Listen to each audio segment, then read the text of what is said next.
जरूरी है। देखिए,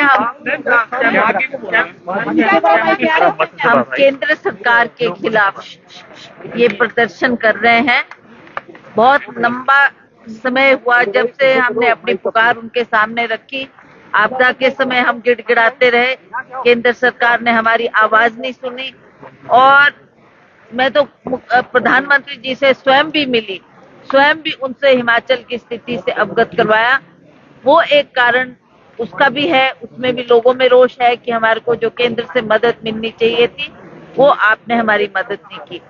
दूसरी बात, आप देखेंगे कि प्रधानमंत्री जी अब उनको हिमाचल की याद आएगी, क्योंकि चुनाव बहुत नजदीक आ चुके हैं, लोकसभा के चुनाव। तो हमने उनसे यही प्रश्न करना था। आज हमें इस बात का खेद है कि जो जो वायदे उन्होंने पिछले चुनाव, लोकसभा के चुनाव के इसमें किए थे, चाहे वो बेरोजगारी की बात थी, प्रधानमंत्री जी का खुद ये बयान कि 2 करोड़ युवाओं को एक साल में भारतवर्ष में रोजगार दूंगा। उन्होंने खुद 450 का सिलेंडर को महंगा बोलते हुए बोला, क्या मुझे मौका दो, मैं इस गैस के सिलेंडर का भाव कम करूंगा। पर दुख की बात यह है कि इतना समय बीत गया, अब तो लोकसभा इलेक्शन भी आ गए, अब आपने 100 रुपए उसमें कम कर दिया, तो कौन सी बड़ी बात करती, कौन सी बड़ी बात करती। आप तो बोलते थे मैं 450 से नीचे लाऊंगा, अब मेरा ख्याल उसकी कीमत 1200 या 1300 रुपए है। दूर दराज के क्षेत्रों में लोगों को, महिलाओं को बहुत दिक्कत हो रही है। ये बात भी हमने उनके सामने रखी थी और उसपे भी उन्होंने गौर नहीं किया।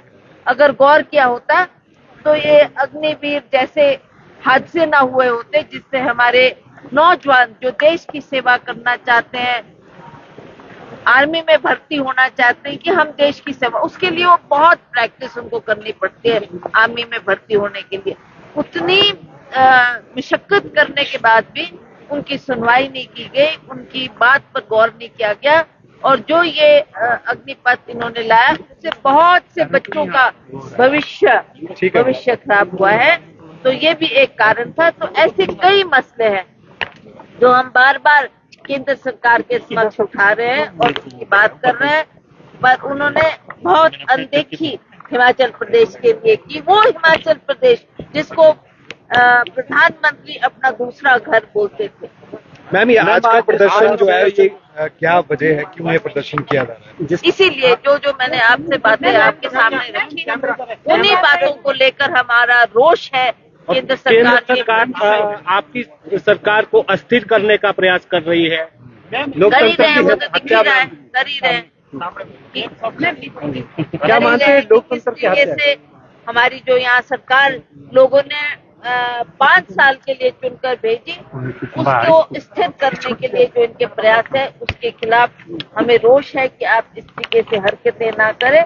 और जो ये लोकसभा के चुनाव आ रहे हैं, इसका सामना करें, लोग देखेंगे और वो खुद निर्णय करेंगे कि हमने किस पार्टी को। मैम, क्या षड्यंत्र आपको लग रहा है? मैम, कोऑर्डिनेशन कमेटी, अब आप संतुष्ट है क्योंकि जिसकी मांग आप कर रहे थे। मैम, कैमरा देखिएगा। ये तो एक मैम इस तरफ, मैम इस तरफ, कैमरा। मांग में सिर्फ इस कमेटी के लिए नहीं कर रही थी, मांग में कर रही थी कि हमारे कार्यकर्ताओं की अनदेखी ना करें, उनका कुछ ना कुछ आप निर्णय लें, कुछ फैसला लें। तो ये कुछ कारण थे जिसकी वजह से आज उन्होंने एक कमेटी बना दी है। तो ये खुशी की बात है कि इसमें सीनियर लोग डाले, तो इस पर चर्चा होगी। आपको लगता है कि अब वर्करों को सम्मान मिलेगा? बिल्कुल, क्यों नहीं मिलना चाहिए, उसी की तो हम बार बार आवाज उठाते हैं और होगा, वो वक्त भी आएगा जब। ठीक है, थैंक यू मैम।